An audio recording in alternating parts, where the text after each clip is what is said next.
Howdy ho, good neighbors. What's going on? Happy Friday the 13th. I hope you had a good day today. I hope you horror fans are celebrating and enjoying this day. It's always fun when it comes around, especially around the Halloween season, getting you ready to go for the horror season of the year. And of course, to tie into that theme, tonight we are going to do horror. And we are actually going to talk with a creator, producer, writer, special effects director. I mean, everything, editor, boom, everything. Is creator of an independent horror film. It's going to be fun because we're usually, doing comic books, but we want to do something a little different. As you know, it's all part of the same pop culture medium we love and we get excited about. I'm going to share this out before we introduce our guests so we can get a few people in the room. All right. And hopefully you all will come on out and show up. I want to remind everybody that anybody who watches the show live is going to get a free horror comic via PDF from Philbo Publishing. And I think you'll enjoy it. So let's let everybody know we're here. Okay. It's Friday night. I don't know if you're all sitting there and marathoning your favorite horror films, which we're going to talk about those too, or if you are all sleeping. Where is you people? All right. Well, without further ado, I am going to introduce the independent filmmaker. We'll just leave it there because he does everything. We'll keep it general. Christopher J. Elston. Hey man, What's going on? nothing much. But I have to say that I don't do everything. Chastity does the editing, and I got my buddy does the boom operations. We do get a team, but I do a lot of the other stuff like the directing and co-writing and the effects and animation. I think it's great that you and Chastity, obviously, besides having a relationship, you share all these interests with and you enjoy doing this stuff with. And she's obviously very talented as well. So Thank you. it's just a great combination. And it's pretty cool to see you both really into this while raising a new little baby. And Oh yeah. it's a workload, that's for sure. But tell us a little about you, like what's your film background, and what are some of your horror influences? Well, yeah. Well, as we did the comic book thing. We had some background on that, but actually the movie stuff goes beyond that. It actually started out with background in film. I never went to film school or anything. I'm pretty much self taught. I just grew up liking horror movies as a kid, and that kind of just you know kept on going as I got older. I worked on a lot of sets, like just in small independent sets and everything. So I learned a lot about how to work on film, and I always wrote and everything. And it kind of went from there. And in between, doing the it was always gonna be either doing comic books or movies, whatever was come first. The comic books, came first, but I still was working on film stuff in the background, writing scripts and everything, just till the time was right. Chastity, she actually went to film school. She has a degree in cinematography. But what's funny, when she was going to school, I was already ahead of like everything they were doing because I just knew, so I that helped her out a little bit. But yeah, I just have a love for film, man, and especially horror. So I'm not trying to make like Academy Award winning movies and stuff. I just like making entertainment things. So Well, I mean, it's funny because all art is subjective, right? And movies are right, subjective as well. We love some of the classic horror films. Like, look at Child's Play, Chucky, the doll. It may seem dated to some people, but to classic horror fans, that was a oh great yeah, movie, great concept, well executed. It holds up way better than the remake, in my opinion, for yeah, sure. that remix, yeah, that was trash.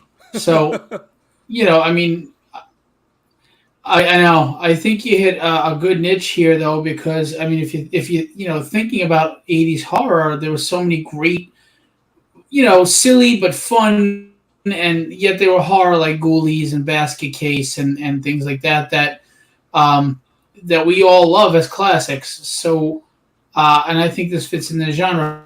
I was fortunate and blessed to be able to read the script, and I have to say Oh, it was thanks. well written. It kept me engaged.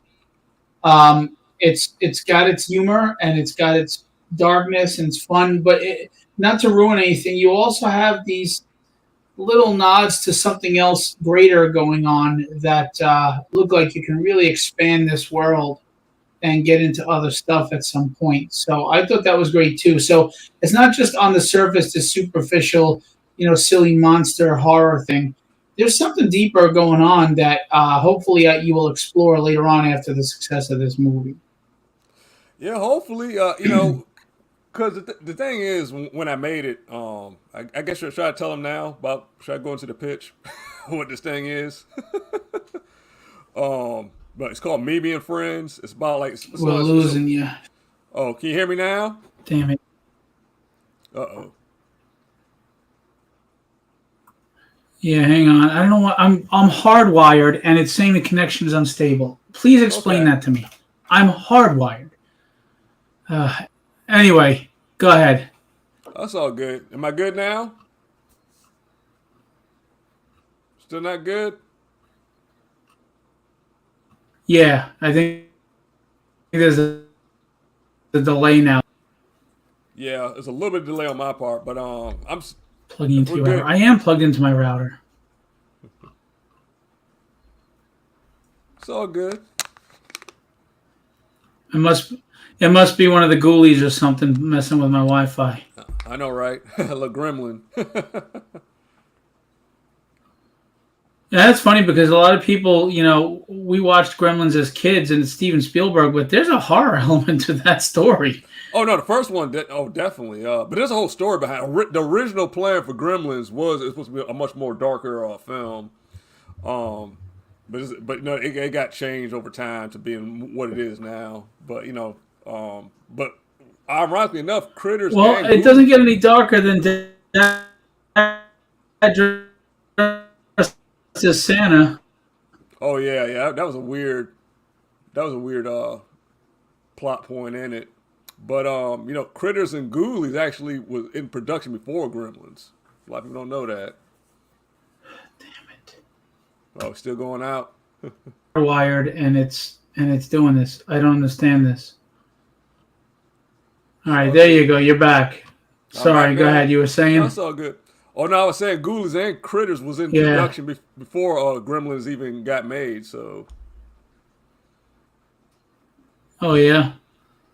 yeah, it's crazy stuff. But What was impressive what was impressive and I'm looking forward to in this film is your stop motion animation skills and the practical thanks. effects.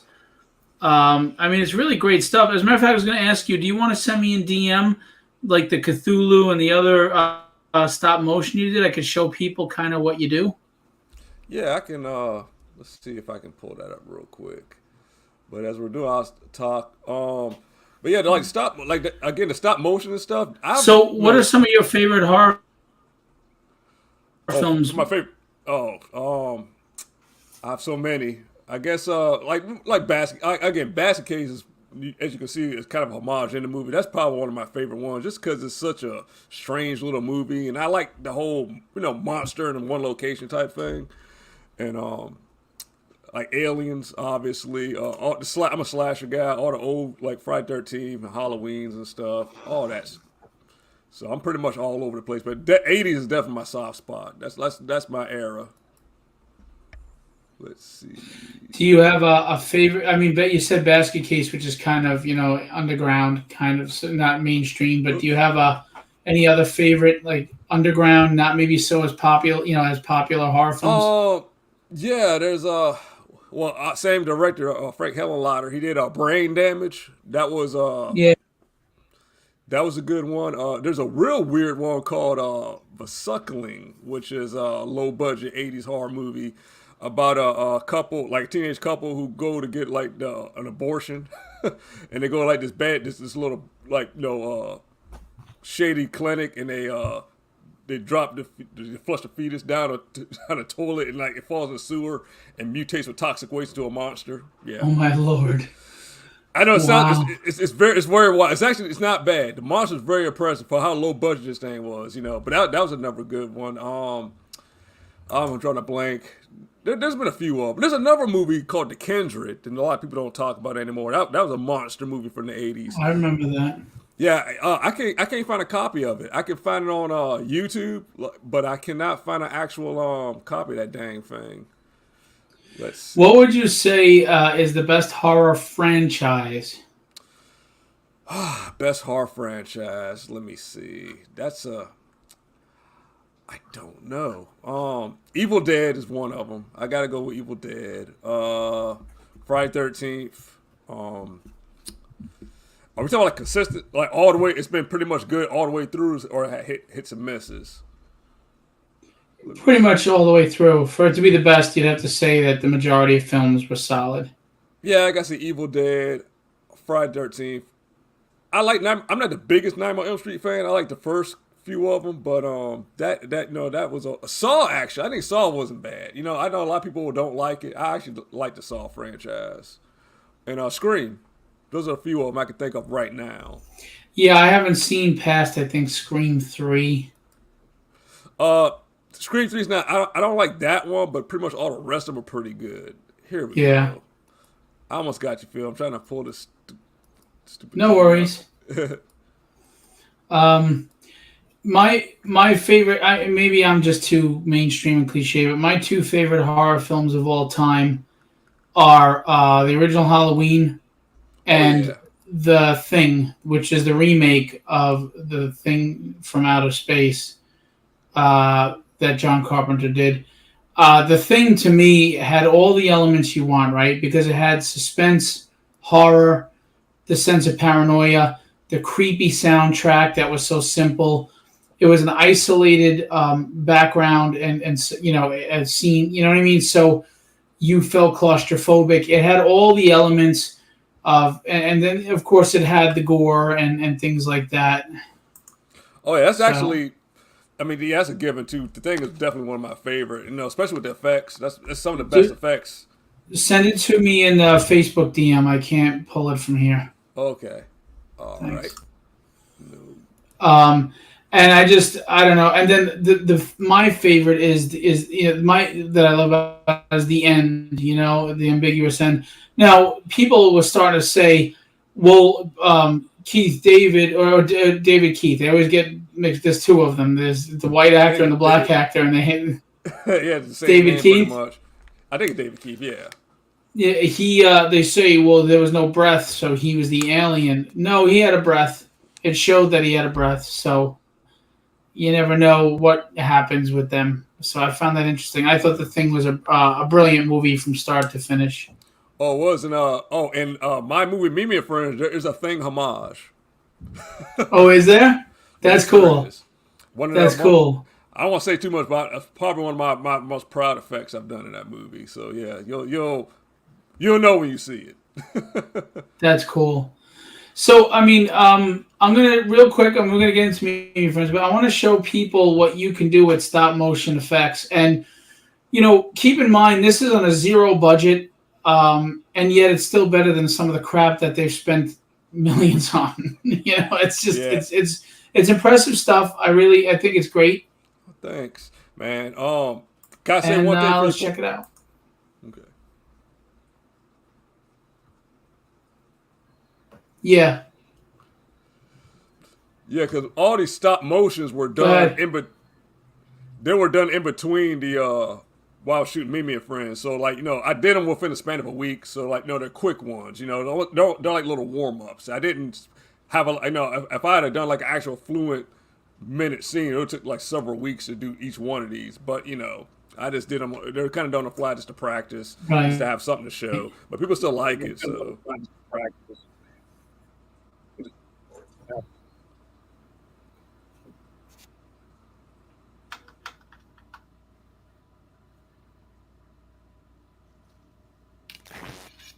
Yeah, this one was actually done as a proof of concept for Mimi and Friends.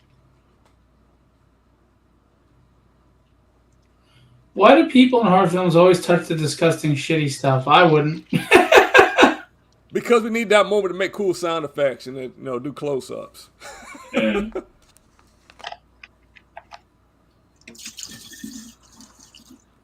Yeah, we did this over a weekend. Me and Chastity with the baby. There's a lot. Almost everyone it seems the baby's in the background or something while we're shooting this stuff.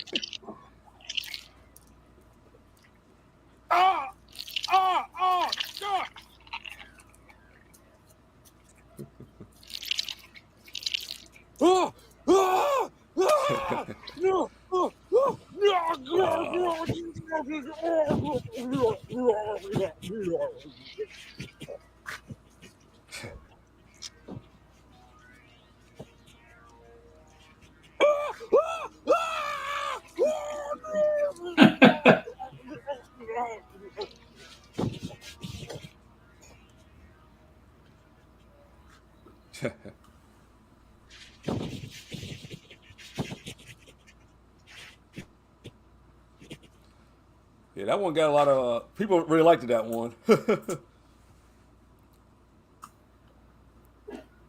Show a few of these.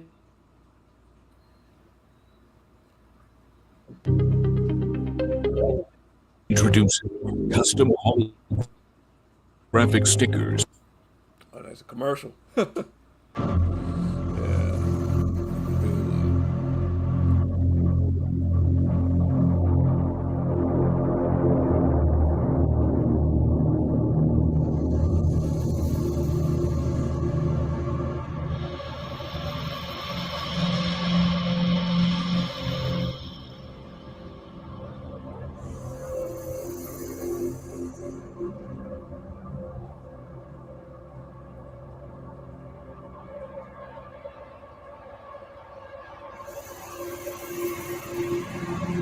These are all your stop motion samples.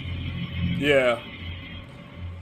This is the whole thing. But yeah, like that Cthulhu was shot. I mean, it took like a week to build them, but to actually shoot it was a night. Because again, like I could have easily spent like a month on each one of these things, like doing animation, But again, just the whole point was to do something kind of fast. So.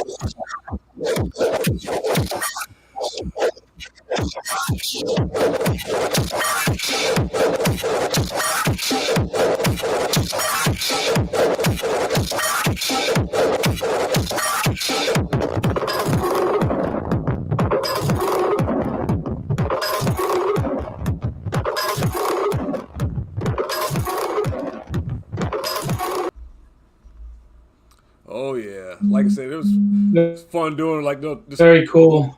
Yeah, warm ups and everything, but it all helps. So again, like doing all those help, like do the production on the bigger stuff. So. I mean, people don't understand that. I mean, for you may not think it's difficult, but people don't understand how it's not easy to do that stop motion stuff. I mean, there's no budget, there's no special gadgets. That's you just making practical effects and moving it bit by bit with different camera, shots, and it's impressive. It really is. I mean. And it brings you back like to the old claymation stuff they did with Jason the Argonauts and things like that. It's just fun. It's just cool. Yeah. The stop motion in the film is actually done on an actual, higher end camera and everything. All the little shorts, aside from the Drain Brain, but all the rest of the stuff, that was shot on my iPhone. I edited on my my phone to do it. But that's crazy. The next, I'm actually, so there's another project, hopefully later that I'll be doing later. There'll be more stop motion, and that I'm actually going to upgrade to an actual DSLR camera and an actual professional stop motion program to do all of that. So that's cool. Oh yeah. I mean, I can only imagine when you've got the better tech and everything too. If you can do what you're doing now, never mind what you can do with a budget, with other stuff. Absolutely. Very cool.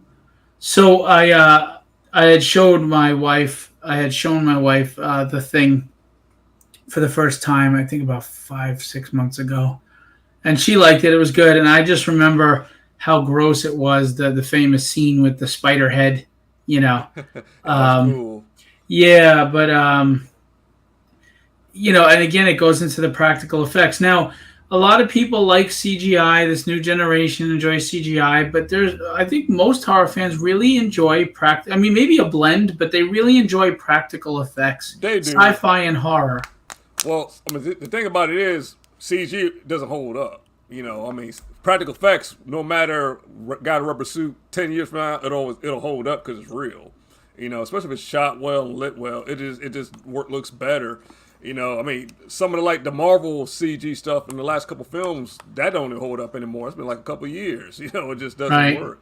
So I mean, it's a place for it. Like really, really good CG is expensive. That's why a lot of these studios, they got to get these films out within like 6 months or so they can't spend a lot of time on doing the CG the correct way. So, what are you trying to say? MODOK wasn't solid CGI? That was Oscar worthy. We're talking about. All right, let's pop up. You have simultaneous campaigns right now, Indiegogo and Kickstarter, for your independent horror comedy called Mimi and Friends, which, again, I read the script, and it's fun. It's good. I can't wait to see it. Yeah. So tell us about the process, and then we're going to show the video. Like, how do you go about doing this, and how did you find the actor? The lead, and all these other things. The lead is a good friend of mine, Fiona, and she's in a band. She actually plays music and stuff too, so she's a really talented person. So the whole thing with Mimi and Friends, it actually pretty much during when we were working on the comic book stuff. I always said, I told Chaz at some point I want to come back to movies. I didn't know what I wanted to do, and at the time, from a financial point of view, just what we had access to, doing a comic book was just more feasible, it seemed, at the time. But, so while we're doing it, I was still taking away what I wanted to do, just playing around with stuff. And what I really got the bug to really get back into is when I did the toy commercial for Rabbit. Remember the fake 80s toy commercial we did? Yeah, that was cool. That was one of the first times I saw. Actually, it was the first time I saw what you could do. Yeah. Yeah. So that, pretty much everybody on that is who's worked on the Mimi Friends thing. But it just came to a point, man, where I was like, I want to make I want to make a movie now because I mean the comic book thing, I just didn't want the money it took to keep it going just wasn't coming in as fast as I liked it to have, and I could have kept doing the crowdfunding thing, but at this point, I've probably been doing like a book like maybe 2 every 3 years or something. Yeah, that's a great book too. Rabbit's Badass Song. I mean, it wasn't bad. I mean, I would have done things like a little bit differently, but I just think, for what it was and just the timing, I just don't think, what I'm saying? I mean, it found an audience, but it just wasn't a big audience, But again, like I told you before, I want to do other stuff. So, it's at the time, I stopped it at a pretty decent time, 3 issues in. And I told Chaz, we did the little damn silly pinup book thing. So I told Chaz, let's go ahead and try to make a movie. So anyway, I said, I learned, because I've done other short films throughout the years back, and special effects was something I always liked to do, and I always never could find anybody that I could rely on to do it, so I always had to end up doing it myself. I just figured out how to do a lot of this shit, even stop motion. I always liked it. I do have an art background. I just like it. I'm not really like a comic artist. I just like drawing and sculpting. Sculpting's a big thing of mine, so this was a way for me to really do both, like animate and sculpt. So I told Chaz, if we're going to do a movie, we have no money. We literally have just our apartment. So we got to try to do something in this apartment. And my cinematographer, I told he really wanted to do something. So I told him, man, let me, I got a couple ideas. Let me play around with some stuff.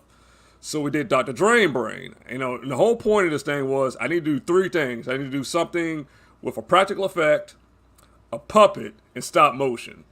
And that's how we got Dr. Drain Brain. And it came out pretty cool. And me and Chad said, you know what? This is kind of fun. Why don't we do a whole movie in this apartment with a monster? And that's where I kind of got the idea for Mimi and Friends. I said, okay, we'll do like a Ghoulies Gremlins thing. We'll have like 4 monsters, and they're like roommates with this girl. All right, kind of. So I said I had the premise. I kind of had the outline. And I told my DP about it. He saw Drain Brain, loved that, and said, all right, what are we going to do? And I told about Mimi and Friends. But I say, let me build these things first. So I spent about I'll talk to you about it. I think it's spent about 6 months building the monsters. I did it backwards. I built the monsters first, and I said, okay, let me build them, then write the script around what they could do, so I know my limitations. Versus me trying to write a script, an ambitious script, and trying to make everything work. So I did it all backwards. That makes sense. I think it's smart. Yeah. So I made I made the monsters, made Vomit Face first. He took the longest. Then I made Trimmer and all them. And we had the puppets. Me and Chaz did some test footage with our cameras with them, and it worked. So we wrote the script, and I got my buddy, and we started putting it together. Again, everybody worked on we knew. Like my actress Fiona, we knew her, and she was on board with it. And so there's actually there's 4 actors in this thing. 3 you're gonna see. The fourth person you're not gonna know who he is, if that makes sense. Right. And that was out of necessity. It had to be in the movie, but you won't. I'll be unrecognizable. But the other 3 actors, the 2 actresses that's in it, we knew them. We're friends with them. There's one guy in it. He's actually a friend of my DP, good guy. And so they all came out, and we it took us even now we still got a few scenes left. It took about 2 years to shoot it, just because we had to do it on weekends. Nobody's getting paid to do this thing. Everybody doing it out of because they wanted to. But I was fortunate enough, everybody that worked on this project were a professional. Like, my buddy who did the sound, he does sound, so he had his own equipment. So I didn't have to worry about, trying to rent equipment and hire people to do this where everybody knew what they were doing, and I knew what I wanted to do. So the production part of it went pretty smooth. But we finally cut together a trailer, and we looked at it, we liked what we had. To tell people the campaign, I originally did not set out to do the campaign because, again, we pretty much funded the whole film ourselves. The film was pretty much done. But what the campaign could do is get a little more eyes on the project and just making people a little more aware of it. Just to try to get a little more of more of a following. And it's helped out because, again, like, we're so thankful for, like, especially on the Indiegogo one, we got fully funded. We cut the budget low because we were only looking for enough just to get some Blu-rays made and stuff. Right. But, we had one awesome executive producer who came through and paid for the whole thing, you know what I'm saying? And then everybody else, were buying Blu-rays and like special thanks, so we're very grateful. And same thing with our Kickstarter one, all you guys have backed on that.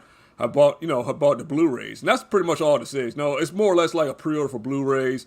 And a lot of people want to get in movies, and this is a good way to get like your name in the film, like as an IMDb credit and whatnot. But but Meet Me and Friends is a story about about friendship, trauma, letting go of things, moving on, and it's about this isolated nerdy graphic artist girl who stumbles upon these 4 little magical critters, and they have these little wacky antics, and she learns some life lessons through them, and they learn about friendship through her. And there's a little surprise at the end. So that's it. Yeah, like I said, I read the script. Thank you that you shared that with me, and it was entertaining. It was fun. It was what movies seem to lack these days. There's no message, there's no agenda, there's no anything but just let's have some fun with this. Let's enjoy. Let's escape reality for a little while. And just enjoy. So let's play the trailer. Yeah.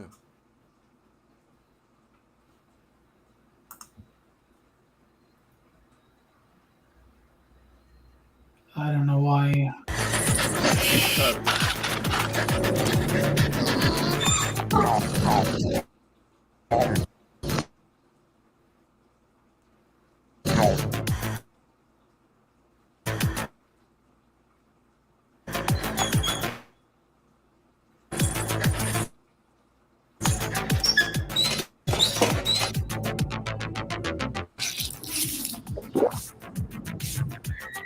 All right, your move.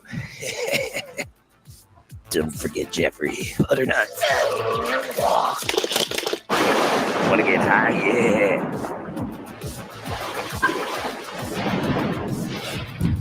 My child.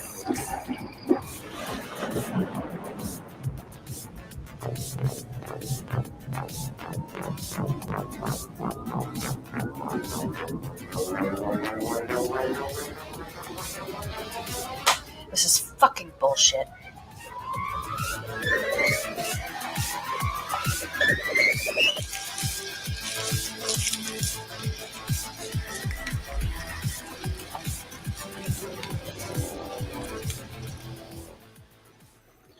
love the '80s vibe too, and it's a visual medium because obviously because it's um, a film, but Right. people seem to tension you want to create in a horror film. Um, you know, I mean, sometimes a scene is like if it's creepy because of the music that's playing, and if you saw the same scene without the music, it doesn't Oh have the yeah. same impact on you. Yeah, music adds the You character to know? it. Oh, definitely. But with this thing again, like I mean, it's a fun movie. It's not really. I mean, it's R rated just for like language and like it's got some fantasy, fantastical gore. But like, there's no nudity, there's no sex in it. So I mean, it's pretty. You almost could show a kid this thing. So you might, depending on the parent, you might show it to your kid. But it's nothing really. I mean, it's a fun horror movie.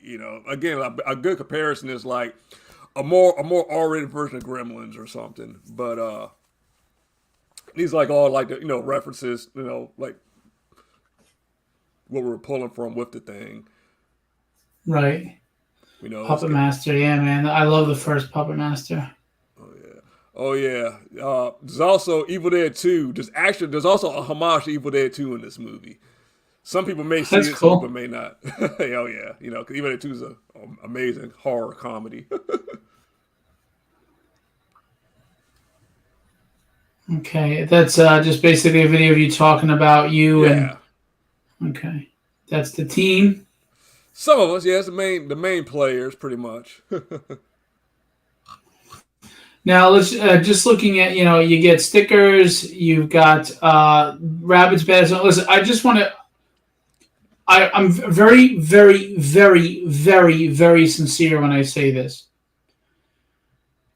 Rabbit's Badass Song is such a good book that it's a travesty that it didn't do more. Now, again, it was successful. It just should have been more successful in my mind because it is what indie comics needs to be. It's well written. The art is solid. The story is there. And it's a travesty that, a book like this didn't get much more acclaim. So if you can buy this book, from Christopher or Chastity, you got to go buy the book. I'm just telling you, you won't be Thanks, disappointed. Phil. But the reason that book is in this, we just didn't drop it in there. It's actually in the movie. They actually, Vomit Face reads this book in the film, so you'll see it a few times. And there's actually also, just a plug for you, Phil, Tragedy. You will see Tragedy in this movie. The image of her in here. That is awesome. Yeah, because again, like we try to work with what we had. We got a lot of comic book stuff. It only made sense that our main character is a graphic designer, so she would have a lot of comic book stuff in her apartment. So, Well, thank you for that. That is awesome. oh, absolutely.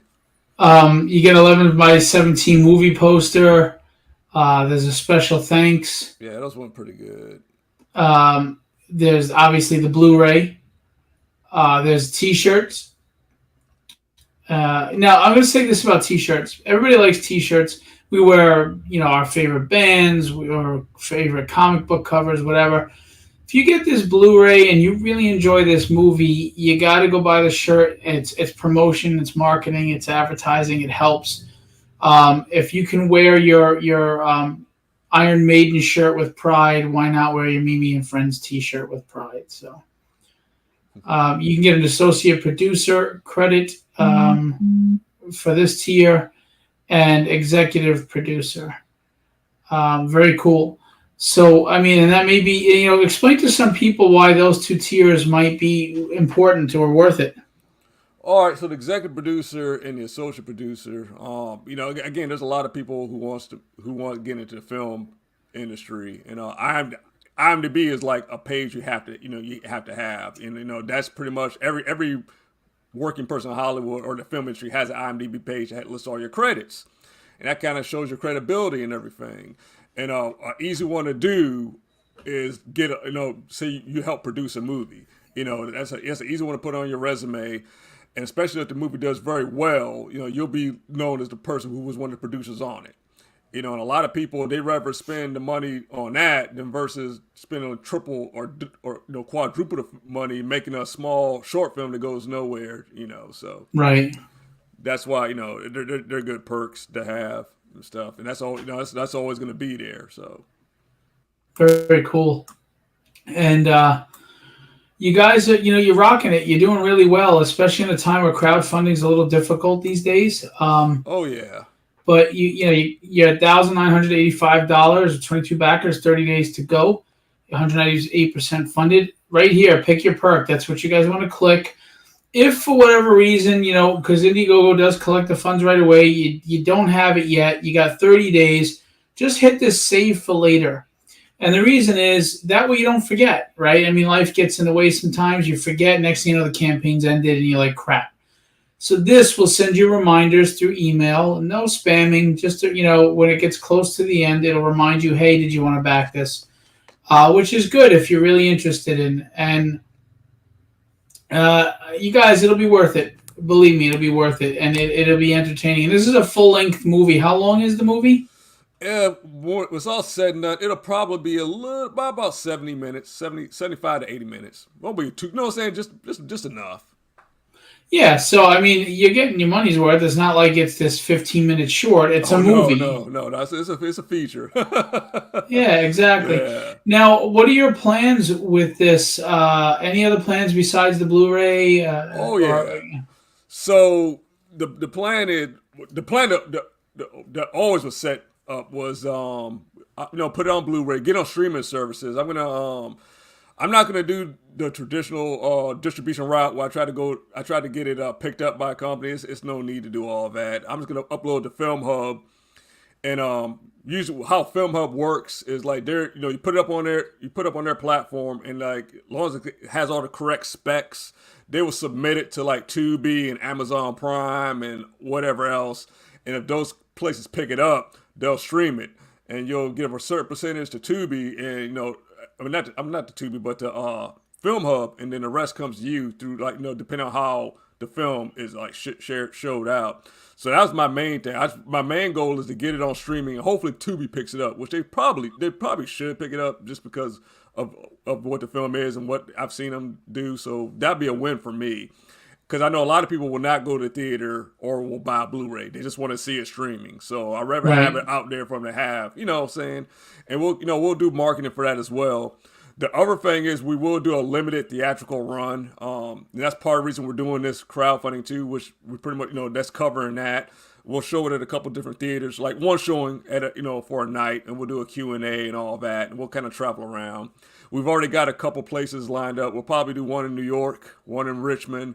And definitely, I'm in talks with a guy in Nevada. We're going to do one in Nevada, hopefully. Oh, wow. Like a double feature with his horror movie next year. So, yeah, there's definitely a plan for it. And, we'll do that for like the year. We'll see, we'll keep on like, I'll take Blu-rays, I'll do the conventions next year. I'll do like Blu-rays, sell them there. And, I'll sell them at the theater, like maybe do a limited Blu-ray signature or something on it. And let's keep going, man, see what happens.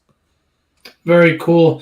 I mean, I would imagine the film industry is similar to the comic industry in the sense that it's just hard for indies to be taken seriously and picked up and noticed by the major platforms or producers and studios, the same as you would with publishers here. Oh, yeah. But at the same time, this is the era that has allowed indie people to have some voice. There are avenues. It may be a struggle, it may be hard, but it's still possible.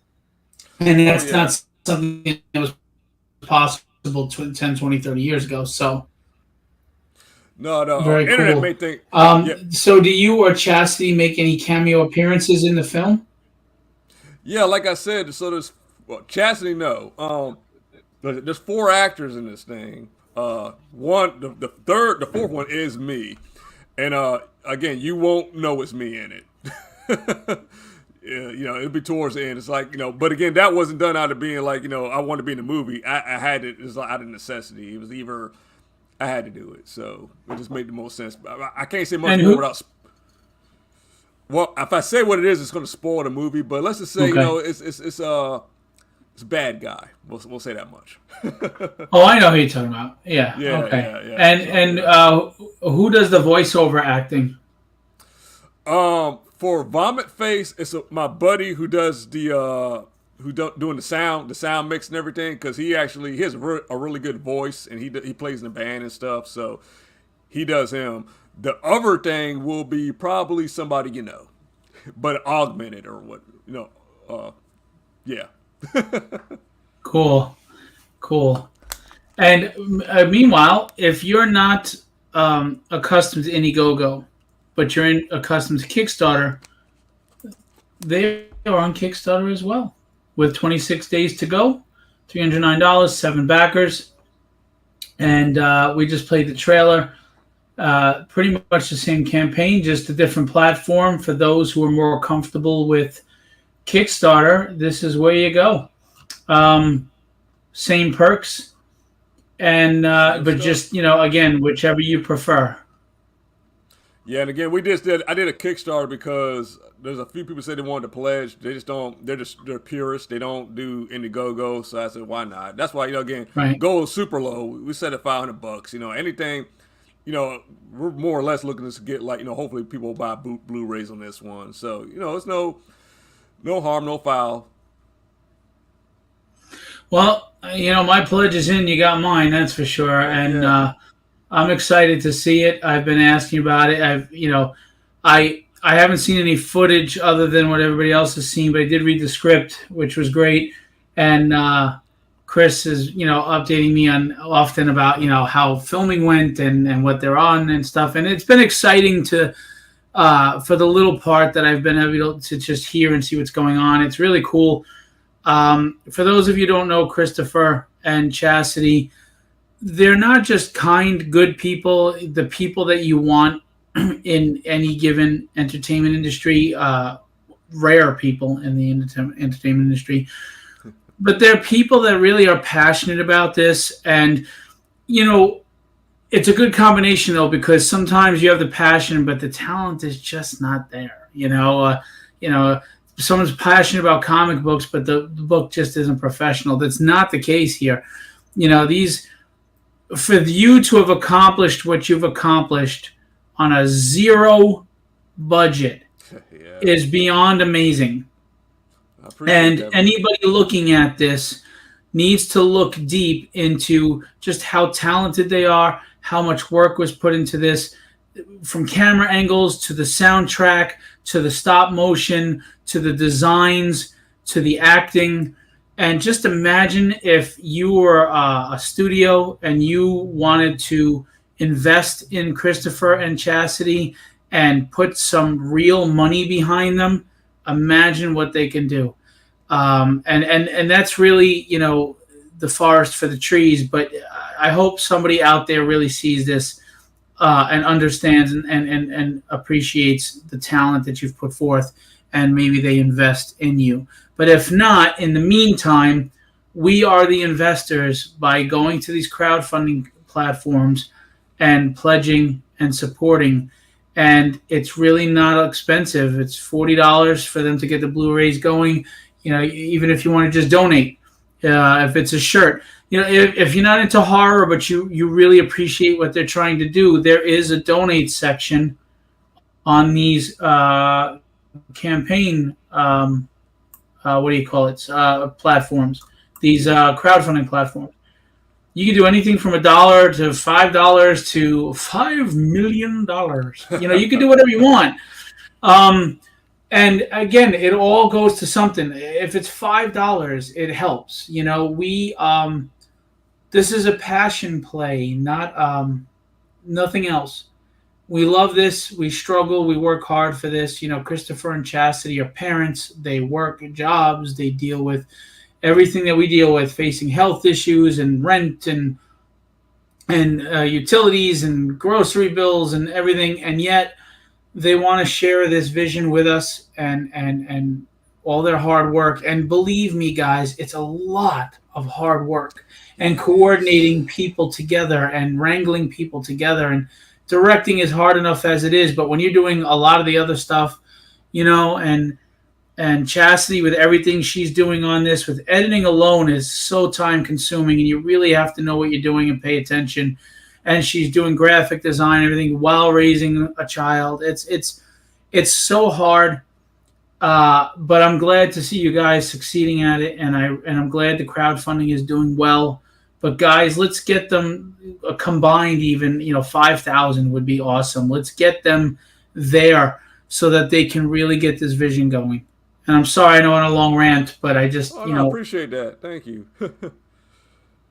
People need to see this. And, don't get me wrong. I don't mean this as an insulting way. It's just the average person doesn't always understand what goes into things, right? And, newer people who love CGI may not get stop motion. For you to be able to do the stop motion you're doing is such an incredible talent. I just want them to understand that. You know what I mean? Because this is something that even younger generations that are with the new technology can enjoy as a film. Because at the end of the day, it's a story with humor, horror, shocking moments, characters that maybe you relate to, like Mimi, and just entertainment. Get your mind off of things and delve into this new world, and we need more of that. Oh, absolutely. I mean, so far everybody that's seen it, they like it and stuff. And what's cool, it's kind of the timing thing did kind of work out on this, because we are in this era now of horror, especially where there's just been a resurgence in practical effects, right. like in puppetry and stuff like that. So it's definitely fine. It's finding its audience. Like, the horror community has embraced it. I'm real thankful for that. They get it, they love it and stuff. So it's it's definitely gonna find an audience in need. So I'm happy about that. I'm excited, man. I hope you do come to New York and do get it in a theater. I'll be there with my wife, and we'll be supporting and have fun. And if there's going to be a Q&A, it'll be even more entertaining. It'll be an evening out, and which we don't get. And I just want to let everybody know, Kickstarter does not collect your money until the 26 days is up. So there's no reason why you can't pledge now, as long as you know you're going to get that paycheck in the next month. So please don't hesitate. Let's get them funded and get this, comfortable. Indiegogo does collect at the moment, so make sure you have the funds and go ahead and pledge, but you have 30 days on that. And if you're not sure, uncomfortable, don't know how to work either or both of these crowdfunding pages, all you have to do is DM Christopher. He's Elston Christopher on Facebook. You can go to /Delirium LLC on social medias. And you can, you can ask him, and he'll walk you through everything. Yes, thank you. Yeah, no, we're pretty much everywhere. Me and Friends has his own Facebook page now. You can keep up with us on that. Like, I'm on Instagram. I got a YouTube channel, so I'm very accessible. And yeah, go to the YouTube channel, subscribe. You can see all the new stop motion he does, updates on the movie, any other film projects he's got going on. Christopher's also got his ear to the ground on other independent horror that you can follow him and get tips on other. He's often posted other people's horror films. So if you're really into underground indie horror, which a lot of people are, he's got a good page to follow. Oh, yeah. And which is a domino effect, because you'll interact and meet with other people. You've also got that podcast you're doing with Storm. Yeah, that's pretty good. I can't say it right. The Witching Hour, Whispering Witching Hour. I'll send you a link to that too. People can check that out, because we talk about a lot of horror stuff. And what's cool about that is he does horror comics, and I do horror films. So it's kind of like both, talking about the different fields together. Very cool. I mean, this is the season, guys. It's here. It's upon us. And I don't think you'll be disappointed. Mimi and Friends is a horror comedy with puppets and stop motion. It's a passion play, and it's produced and directed and created by very professional, competent people. And I think you should give it a shot. It's a $40 pledge for the Blu-ray, guys. $40. I mean, How much do we spend on stuff that is just consumable and gone? Beer and pot and cigarettes and whatever. But here's a movie that you might just very well enjoy and pop in and watch every Halloween season, or just for the hell of it on a given Friday night, or sit around with your family who enjoys horror comedy. It's an investment into entertainment that lasts forever. So I always say, take the plunge, take a chance. And if $40 is something that's hard for you right now, like I said, I get it. The economy's tough. Just donate to help, and then eventually, when he's got enough money to produce enough copies, you can eventually purchase it from him after the campaigns. But, they need to fund, they need to make enough money to do this. It's a lot. It's a lot of work. Yeah, and also, like I said, the movie is done. It's not like we're waiting around on Right. funds to finish the movie. No, so the film was going to get done regardless. This is just a way to kind of like, show, make more people aware of it and everything. But this is just the beginning. We got a lot more in store. And since, one thing I will say now, with, Halloween coming up, we'll be dropping a lot more goodies next month. Expect to see a lot more footage, just little clips and stuff. And I plan on dropping, every week, until we actually release the thing, you'll be seeing something about this. We got enough. Very cool. And this is like this is what they call a teaser trailer. So we're going to do another teaser trailer probably. And then like the actual full length, like more of what they say a narrative trailer, that'll probably be, it may be on Halloween. I may drop that on either Halloween or, beginning of November, but that's coming too. So. Cool. And now both of these campaigns end within 4 days of each other, which will be mid-October. Right.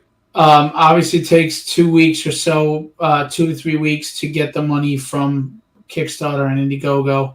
Sometimes they're slower than usual and than others. What do you have any idea of the plans for the release of the Blu-ray? When will people expect to get this, fulfilled and in their hands? Yeah, so we kind of, just to make sure we didn't shoot ourselves in the foot, we put the release date a little further out. We said, at most this time next year, October 2025. We'll be done way earlier than that. Hopefully by the actual film will be done the end of this year. What we call like a first pass edit. Yeah. Hopefully Chas will have that done, between December and January. But my goal is to have the Blu-rays ready to ship out by February, March. All right, that's not far off at all. Very cool. But like I said, but if something comes up for whatever reason, the latest will be October. But I just don't see it running that. Well, you always under promise and over. Under promise and over commit or whatever the hell it is? Yeah, but you know what I mean. Yeah, the term. Over deliver. So yeah, because sometimes there are variables we can't control, like the manufacturer who produces the cases or the Blu-rays themselves. You never know, or something gets lost in shipping, or there's damages and you have to handle them. So we always just err on the side of caution, obviously, so that we don't let you guys down. And I'm going to tell you, I've backed other campaigns from Christopher and Chastity. They always deliver as promised. They are people of integrity, people of talent, and they give you quality stuff. So your investment is in good hands. Heck yeah. Thank you, Phil. And I'll, hopefully, one day we can make a film out of one of your properties for you. That'd be fun. If you could take a story, Diary of Dread story, like 39 Cedar Lane, which I had offered to give out to anybody with the live views, and it says apparently we've had like 60 or 70 views, but people haven't stuck around. So there's nobody to give the PDF to. Oh. Yeah, hey, they're lost. It's a Friday night, so. Yeah. It's funny, though, because I've noticed if you offer a free PDF, I'll get like 5 to 10 people that say, yeah, I'd love to get it. You would think people would be jumping all over a free comic book. It's really weird that they don't. But psychological studies show that the higher the price tag you put on something, subconsciously people feel it's worth more. And they'll actually be willing to spend the $10 on the physical copy as opposed to you giving away free PDF. I don't know if they see it as desperation. I'm just honoring Friday the 13th and viewership to get eyes on your campaign. But it's a really weird dynamic, the human mind and the consciousness. It's really weird. Yeah. But Diary of Dread gets a lot of acclaim from the horror world. It's good. Thank you. And yeah, man, if you could ever do 39 Cedar Lane, that would be a freaking blast. But I mean, honestly, out of all the stuff that I've read of yours, that realistically is the most doable one right now. Yeah. Well, that's something we could do that. Not immediately, but that's something like we could do tomorrow. You know what I'm saying? So. Right. Well, you got your hands full, but I get what you're saying. Yeah. That'd be fun. Before we close out on this Friday the 13th, I'm going to give you the floor, and you just tell us why we want to back this. Tell us about the movie again and why we want to back this, and where the money's going to, etc. Tell us, why do we want this? Well, first of all, again, Meet Me and Friends is a story about a female artist who befriends these 4 little magical, gross creatures, and then they run on some little wacky adventures, all in one location. And again, it's a throwback to the 80s horror of like Basket Case, little monsters, critters, gremlins, ghoulies, and all that. It's a fun thing, you know what I'm saying? It's got violence in it, it's got some language, suggested drug use, but nothing offensive or nothing like, you could pretty much show anybody, honestly, especially with today's content coming out. But the film is almost done. Like everybody involved in this has worked in the film industry. So that everybody knows what they're doing, and it's a work of passion. Our little boy grew up on this set pretty much for like the last couple of years. I got a lot of pictures of showing him, getting bigger and everything. But it's a fun thing, especially if you're a fan of horror. What I'm saying? And again, there's different levels of horror, but especially like the more lighthearted horror. This is like fun, wacky stuff like Shaun of the Dead, Evil Dead 2. And again, like Ghoulies, Critters, then this is something for you. It's all practical effects. There's no CG in it. It's got stop motion. Got monsters, rubber suits, and all that stuff. And it's got a story. It's not just gore for gore's sake. It's got a fun little lighthearted story about friendship and everything. And if you donate to this, the money goes into getting Blu-rays printed, which we're gonna do, and also get it shown at some festivals because we're not festivals, but a theatrical run, because as far as distribution goes, we're not gonna try to pitch it to any studio. No, we're gonna put it out ourselves. Fortunately in this day and age, there's a lot of outlets for independent film to get your stuff seen relatively easier, and that's about it. Again, check out the trailer and everything. What you see in the trailer is what you get. If you like the trailer, then more than likely you'll like the film. There's no hidden secrets in this besides some crazy little wacky spoilers and Easter eggs. And just gore and stuff for people who like that kind of stuff. But again, that's a fun movie. So that's my spill. Very cool. And your cat in the background is doing a Playboy centerfold pose. But anyway. Oh, yeah. How did you keep before we go, how did you keep the cats out of the shots? Very tricky. Very tricky. Between the cats and Bowie crying, making noises. Yeah. We got behind the scenes of that stuff. You'll see. There's actually a couple of takes where the cats were, we almost had the scene, then the cats jump in and just made it useless. That's funny. But do you have any outtakes on the? Are you gonna have any outtakes on the Blu-ray? Yeah.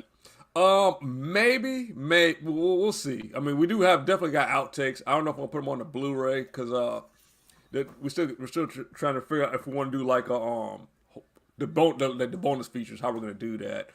But if we could, yes, there's definitely enough there to do all that. That's cool. All right, Christopher, man, it's always a pleasure.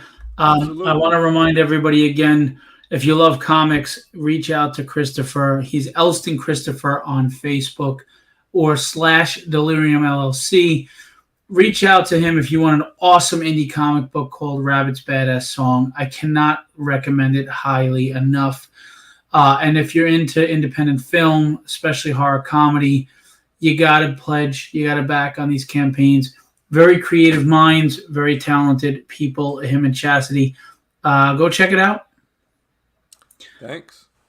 All right. So with that said, man, I will see you on the flip side. We'll keep looking at your posts. If you haven't followed him, follow him.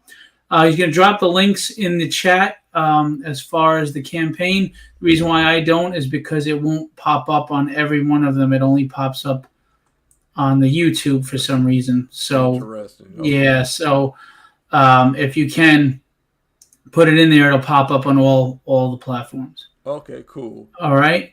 Guys, support indie, whether it's comics or film. You won't be disappointed. This is where the passion is. We don't make things because of shareholders. We are not beholden to those shareholders. We're not beholden to anybody telling us what we can and can't do. We're just putting out good stuff because it's where our heart is. It's where our head is. And as fans ourselves, we know what we want. And we know that you'll like it too. You just got to give it a shot. All right. All right. I'll see you on the flip side, my friend. And I'm going to put you backstage. I'm just going to say goodnight, and we'll go. And then, All right, thanks. All right. All right, just a quick reminder, okay? You've got on Kickstarter, Mimi and Friends. Just type in Mimi and Friends or check the links that he's going to drop in the chat. Or you can go to Indiegogo, and Mimi and Friends is there as well. Indiegogo has 30 days. Kickstarter has 26 days. Gets you into the middle of October. Support, pledge, share, comment, like. It's all helpful, okay? The last thing I am going to tell you is tomorrow night, I am going to be launching my campaign. Hold on.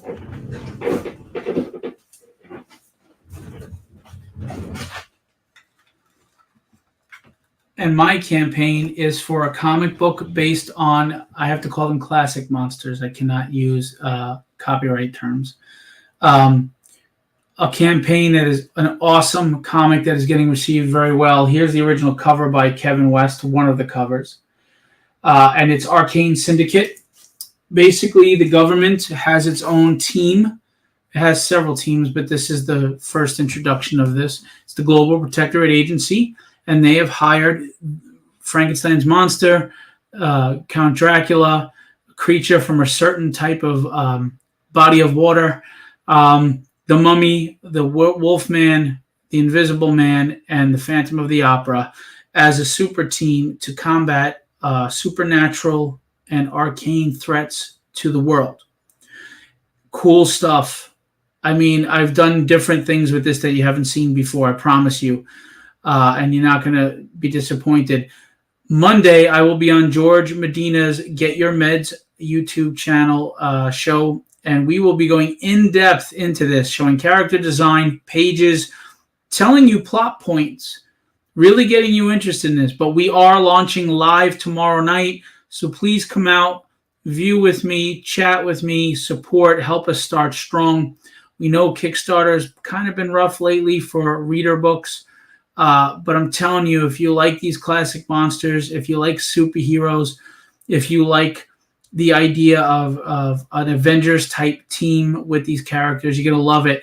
And Nosferatu, Count Dracula, and Vlad the Impaler are three different entities that exist in this world, all vying for the crown of true vampire. They feel the others are imposters. So it's going to be fun.